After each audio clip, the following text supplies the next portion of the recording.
muraho mumbabarire nyine ndi kumva nishimye cyane nshaka kubereka aka kantu gato cyane. Noneho rero uyu munsi ikintu ngiye kubereka ni ukuntu wapositinga ifoto kuri Instagram ukoresheje imashini, kuko nk'ahangaha dufite buto enye kandi nyine urabona yandi yo gupositinga ntabwo irimo.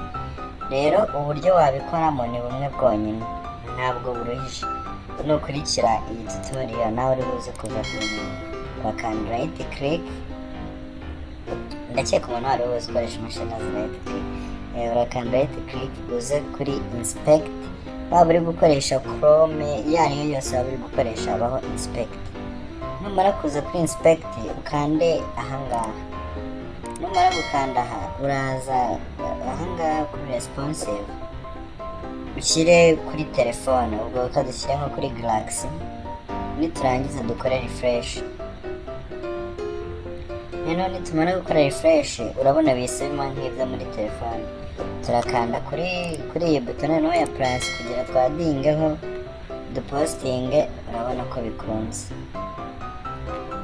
ndabizi wari ubikeneye. Dore nyine ni gutya umuntu apostinga, uzi kuza kwibuka following nk'iyi ngiyi.